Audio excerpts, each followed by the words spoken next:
O que é o plano de gerenciamento? Nada mais é que um documento técnico com valor jurídico que demonstra a capacidade de um empreendimento de gerir seus resíduos gerados de forma ambientalmente adequada. O que contém em um PGRSS? Ele é dividido em segregação, armazenamento, coleta, transporte, tratamento, destinação ou disposição final.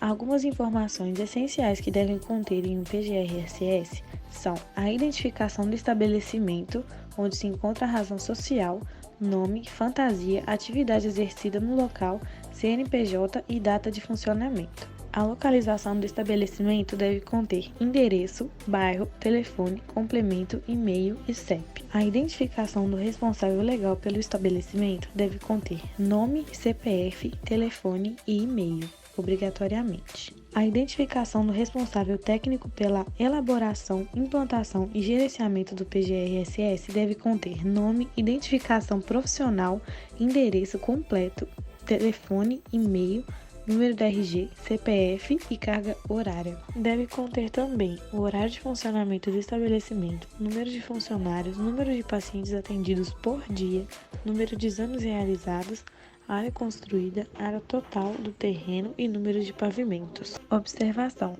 devem ser fornecidas informações de cada unidade do estabelecimento. A representação em forma de tabela por local de geração deve conter o local de geração dos resíduos, descrição dos resíduos gerados, grupo, estado físico e acondicionamento utilizado. Observa-se que acondicionamento consiste no ato de acomodar em sacos plásticos, recipientes e embalagens apropriadas para cada tipo de RSS. O exemplo para resíduos químicos dos aparelhos analisados contém a análise toxicológica, composição, classe, pH, volume, armazenamento e destino final. Quantidade dos resíduos gerados semanalmente de acordo com a classificação prevista na PDC 306, que é dividida em grupo de resíduo e volume. É importante descrever por locais de geração os tipos de resíduos, tratamentos para cada grupo e quais são os materiais e equipamentos utilizados. Descrever como é efetuada a coleta interna de cada grupo de resíduo. Pode ser apresentado em tabela ou fluxograma. Armazenamento externo. Consiste no abrigo de resíduos devendo ser distintos por grupos gerados, observando as seguintes determinações: ser dimensionado de acordo com a geração de resíduos e a periodicidade do serviço de coleta, ter piso e fechamento de alvenaria revestida e material liso, lavável e de fácil higienização. É necessário aberturas para ventilação com tela de proteção contra insetos e portas com proteção contra roedores e vetores, possuir pontos de água e energia elétrica. Armazenamento dos RSS em contenedor padronizado e mantendo de forma ordenada no abrigo. Manutenção do fechamento da tampa do contenedor sem empilhamento dos recipientes sobre esta. Não utilização do abrigo externo para guarda de utensílios e materiais de limpeza. E realização de limpeza e desinfetação dos abrigos. Triagem de materiais recicláveis. Caso seja prevista uma forma de separação de resíduos sólidos para reciclagem, descrever detalhadamente o processo, destacando tipos recicláveis, forma e local de armazenamento, destino e utilização dos resíduos recicláveis. Este é um exemplo de etiqueta de coleta e transporte externo de resíduos, que contém informações como a divisão de grupos dos resíduos, tratamento e disposição final. Quadro que contém grupo de resíduos, tratamento, o local da unidade de tratamento, disposição final e local de unidade de destinação final. Segurança ocupacional. Descrever números certos de funcionários empregados nos setores abaixo. Coleta interna e externa. Liberação de rejeitos radioativos para coleta externa e tratamento intra-estabelecimento. O PGRSS também contém o monitoramento, que é dividido em cálculo e periodicidade. É preciso conter também os anexos com cronograma de implantação, cópia do CADRE, cópia de cadastro da vigilância sanitária, treinamento dos funcionários, planta baixa do estabelecimento e capacidade técnica do responsável pela elaboração do PGRSS. Grupos de resíduos. Os grupos de resíduos são divididos em A, B, C, D e E. O grupo A é dividido também em subgrupos. O grupo A1, resíduos provenientes de manipulação de micro-organismos, inoculação, manipulação e etc. Esses tipos de resíduos não podem deixar a unidade geradora sem tratamento prévio, ou seja, devem ser inicialmente acondicionados de maneira compatível com o processo de tratamento a ser utilizado e devem ser tratados através de processo físico ou outros processos que vierem a ser validados para a obtenção de redução ou eliminação da carga microbiana, em equipamento compatível com nível 3 de inativação microbiana. Deve ser acondicionado pelo gerador em saco branco, leitoso, com símbolo de risco infectante.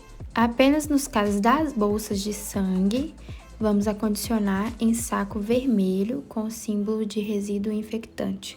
O grupo A2 corresponde a carcaças, peças anatômicas, vísceras animais e até mesmo animais que foram submetidos a processos de experimentações. Estes também devem ser submetidos a tratamento antes da disposição final. Resíduos contendo micro-organismos com classe de risco 4 devem ser submetidos no local de geração a processo físico ou outros processos que vierem a ser validados para obtenção de redução ou eliminação da carga microbiana, em equipamentos compatíveis com nível 3 de inativação microbiana e depois encaminhados para tratamento térmico por incineração.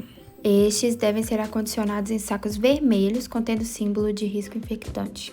O grupo A3 são peças anatômicas, produtos de fecundação sem sinais vitais, com peso inferior a 500 gramas e estatura menor que 25 centímetros. Depois do registro no local de geração, deve ser encaminhado ou para sepultamento em cemitério, desde que haja autorização do órgão competente do município ou do estado, ou tratamento térmico por incineração ou cremação, em equipamento devidamente licenciado para esse fim. Devem ser acondicionados pelo gerador em saco vermelho com símbolo de risco infectante. O grupo A4 são kits de linhas arteriais, filtros de ar e de gases expirados de áreas contaminadas, sobras de laboratório contendo fezes, urina e secreções. Estes podem ser dispostos sem tratamento prévio em local devidamente licenciado para disposição final de RSS. Devem ser acondicionados em saco branco leitoso, com símbolo de resíduo infectante. O grupo A5 são órgãos, tecidos fluidos e materiais envolvidos na atenção e na saúde de indivíduos com suspeita ou certeza de contaminação são encaminhados para incineração. Devem ser acondicionados em 2 sacos vermelhos com símbolo de risco infectante como barreira de proteção. Grupo B são os químicos, medicamentos, cosméticos, reagentes de laboratório, produtos saneantes, produtos usados em revelação de exames e etc. Estes são divididos em perigosos, que apresentam características de toxicidade, reatividade, inflamabilidade ou corrosividade, e não perigosos, resultantes das atividades laboratoriais de estabelecimentos de prestação de serviços de saúde, que não apresentam características de toxicidade, reatividade, inflamabilidade ou corrosividade. Devem ser armazenados em saco laranja com símbolo de risco tóxico. O grupo C são os radioativos, e a empresa não coleta e nem trata desses resíduos. O grupo D são os resíduos comuns, ou seja, aqueles que não apresentam risco biológico, químico ou radiológico à saúde ou ao meio ambiente, como papel higiênico, absorvente, gorros, resto alimentar de paciente, etc.